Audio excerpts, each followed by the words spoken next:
Bagamat magkakaiba ng pananaw at prinsipyo, napag-isa ng administrasyon ni Governor Umali ang mga kasapi ng Trimedia sa lalawigan sa isang organisasyon, ang Capitol Press Corps. Isang puwersa na siyang nagiging katuwang ng pamahalaang panlalawigan at nagbabantay sa kalidad ng serbisyo ng mga tanggapan sa nasyonal at lokal na pamahalaan at nakatutulong upang higit pang mapaghusay ang kanilang pagiging lingkod bayan. At noong Setyembre 28, nakatutuwang isipin na masaya silang nakapagdiwang ng kanilang ikalawang taong anibersaryo. Narito ang report. Ngayong madaling araw po dito sa Bansud, kami pong media ay nagkaisa. Samahan niyo po kami, tignan niyo po kung paano at gaano kami kasaya. Matutunog na tawanan. Kwentuhang hindi matapos-tapos habang nagkakape. Biruan at tudyuhan, masarap na kainan, kanya-kanyang pakuha ng litrato na i-upload sa Facebook, kantahan hanggang umaga. Ganito ay pinagdiwang ng mga miyembro ng Capitol Press Corps o CPC ang kanilang pangalawang taong anibersaryo ng pagkakatatag na idinawa sa Madre Monte Beach Resort sa bayan ng Bansud noong Setyembre 28 hanggang 29. Sinimula ng pagdiriwang sa pamamagitan ng isang misang pasasalamat. Sinundan ito ng programa na dinaluhan ni Vice Gobernador Yumerlito A. Dolor at Provincial Administrator Angel M. Saulong. Pasasalamat sa lahat ng dumalo ang ipinahayag ni CPC Board of Director Chairman Honrado Ding Vega, lalo't higit sa pamahalang panlalawigan sa pamumuno ni Gobernador Alfonso V. Umali Jr. at ni Vice Gobernador Yumerlito Bons Dolor sa walang sawang pagsuporta sa mga gawain at programa ng kanilang samahan. Aniya pa'y kahit maraming pagsubok, intriga at minsay hindi pagkakaunawaan ay nananatiling matibay ang samahan. Dahil sa susunod na taon ay muling magkakaroon ng eleksyon para sa Board of Director, tagubili niya sa lahat ay mamili ng karapat-dapat na hahalili sa kanilang iiwang pwesto.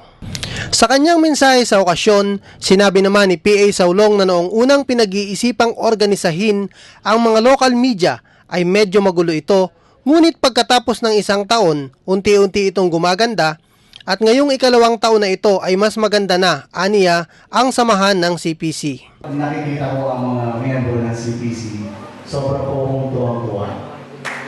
Kasi 2 years ago, nung aking po itong organize with Doc Mel, siyempre nandiyan si Gov, nandiyan si Vice, na kung talagang nakatutok ni Doc Mel, medyo magulo, di ba? So, ang daming mga basta in short talagang medyo magulo. Tapos, after 1 year, nung doon tayo sa Puerto Galera, maganda na, di ba?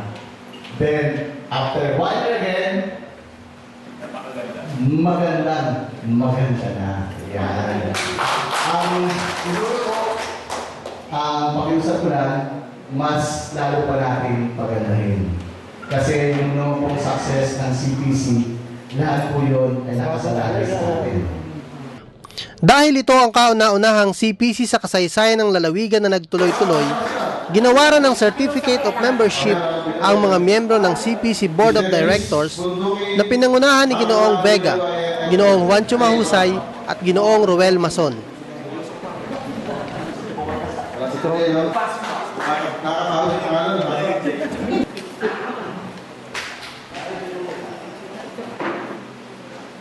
Bilang kinatawan ni Gobernador Umali, ipinahayag ni Vice Gobernador Dolor na ipinagmamalaki ng pamahalaang panlalawigan na may press corps ang lalawigan na tulad ng CPC na kaagapay sa pagbabahagi ng mga mahalagang programa at proyekto ng pamahalaan sa mamamayan. Kung ako ay nagsalita ahead of time sa schedule ko, talaga I'm going to speak for myself alone.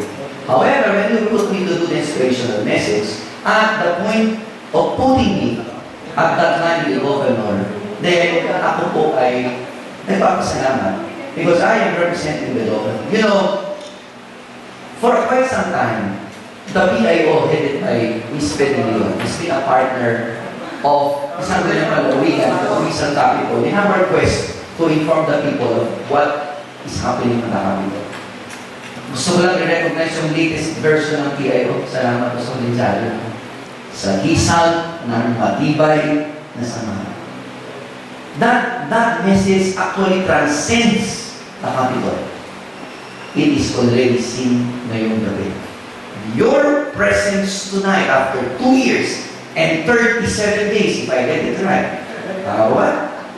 2 years and 37 days to be exact. Is actually a testament and manifestation of a very good relationship.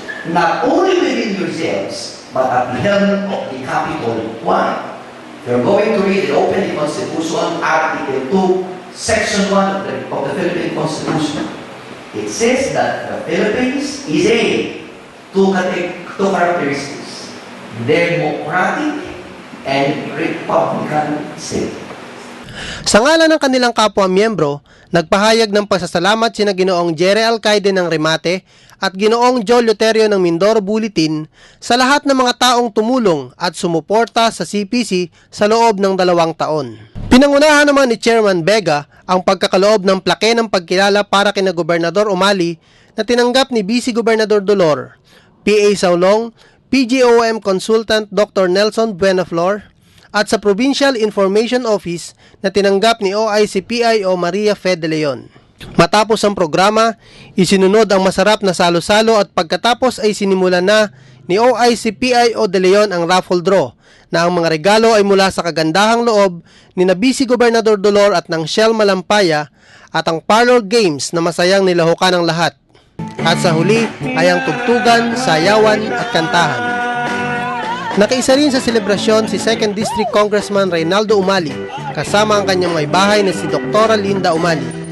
Sa kabuuan, isang hindi malilimutang okasyon ang binaon pauwi ng mga kasapi ng CPC mula sa naturang okasyon. Eric Maravilla, KPSM.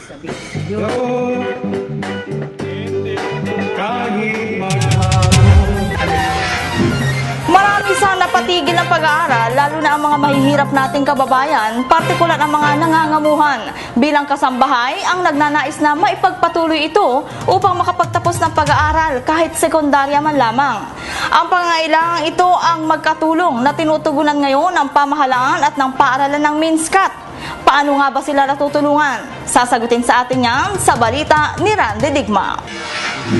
Nabibigyan na ngayon ng pagkakataong makapagtapos ng pag-aaral sa sekundarya hindi lamang ang mga kabataan kundi ang iba pang mamamayang Mindoreño na hindi nagkaroon ng pagkakataong makapag-aral sa magkatuwang na inilunsad ng MINSCAT Calapan City Campus at Department of Education ng pamahalaang lungsod ng Calapan ang programang Project Kasi o Project Kaalaman Alay sa Iyo.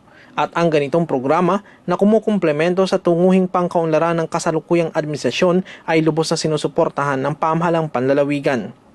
Sa pakikipanayam ng KPSM, na pag-alamang inilunsad ang naturang programa noong nakaraang Enero ng kasalukuyang taon sa ilalim ng NSTP Learning Training Service Program ng MINSCAT sa pangasiwa ni MINSCAT National Service Training Program Director Dr. Maria Emily O. Andres at sa inisyatiba ni MINSCAT President Dr. Jessie Zamora.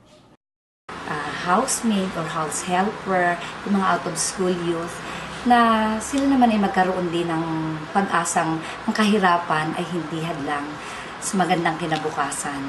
Sa magitan ng edukasyon. Opo, sa magitan po ng free education dito po sa MINSCAT ng LTS, tie up with the Alternative Learning System Program ng DepEd Calapan City. Mababawasan po ang literacy rate ng ating bayang Lapan. Sa programang ito, nagkakaroon ng training sessions at formal na pag-aaral ang mga estudyante rito kapag araw ng Sabado simula alas 7:30 hanggang alas 11:30 ng umaga. Dahil dito, hindi mahirap para sa kanila na matuto at maisabay ang mga gawain nila sa kanilang tahanan o trabaho. Hangad naman ng pamahalang palalawigan na magtutuloy-tuloy ang programang ito at maging katuwang ng Alay Lakad Foundation sa pagpapatupad ng mga katulad na programang kontra kahirapan. Randy Digma, KPSM. Dahil sa paiba-ibang klima ng panahon, nakaalerto ang Provincial Disaster Risk Reduction Management na pinamumunuan ni Chief of Staff at PDRRMO Chief Rowena Sanz sa pamamagitan ng paglalatag ng mga proyekto at programa hinggil dito na inaprobahan ng SP kamakailan. May balita si Randy Digma.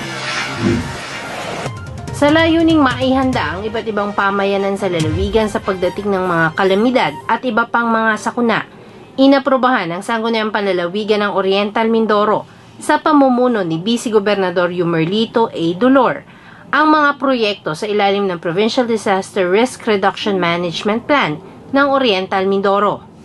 If you are saying that the disaster plan should be incorporated, it's supposed to be a part of the PDIP for the 3 years and the IIP for 2012. Okay, can I ask Mrs. Baldos and Ms. Pineda? We have adopted already the 2012 EIP last year. We have approved. We have adopted the PDIP 2012 to 2014. So, if it is part already of what we have adopted PDIP, what we have approved EIP, then what we have to do only today is to approve the listing of the project. And that's it. Ito ay kasunod ng isinagawang pagpupulong ng mga miyembro ng SP Committee of the Whole na pinamumunuan ni Bukal Romeo G. Infantado bilang chairman ng Lead Committee on Environment and Natural Resources at dinaluhan ni Vice Gobernador Dolor, mga bukal mula sa una at ikalawang distrito ng lalawigan at mga hepe at kinatawan ng iba't ibang tanggapan sa Kapitolyo. Inilahad ni PDRT Head at Chief of Staff Rowena Sanz ang nilalaman ng PDRRMP ng lalawigan para sa kasalukuyang taon. Salient feature po ng framework at ng ating DRRM framework ay ang pagkakaroon ng 4 na thematic areas ng disaster risk reduction and management. Ito po yung disaster prevention and mitigation, disaster preparedness, disaster response, and disaster rehabilitation and recovery. So yun pong ating mga programs and activities ay dito nakabatay sa thematic areas nito. Sa ilalim ng proyekto, nakalinya ang pagsasagawa sa mga natukoy na hazard-prone areas sa lalawigan ng 17 proyektong pang-infrastruktura sa ilalim na Disaster Mitigation and Prevention ng PDRRMP na nagkakahalaga ng may 20 milyong piso. Umaabot naman sa 9 na milyong piso ang pondong laan sa mga proyekto sa ilalim ng disaster preparedness na kinabibilangan ng Information Education Campaign, capacity development ng mga kawani ng PDRT at ng iba pang mga kaugnay na gawain. Sa pamamagitan ng pagpapatupad ng iba't ibang programa at proyekto sa ilalim ng Provincial Disaster Risk Reduction Management Plan ng Oriental Mindoro, nilalayong palakasin ang kakayahan ng pamahalaang panlalawigan at ng mga lokal na pamahalaan sa pagharap sa mga kalamidad at mga sakunang dumarating sa Oriental Mindoro at mabawasan ang masamang epekto at pinsala nito sa buhay at kabuhayan ng mga mamamayan ng lalawigan.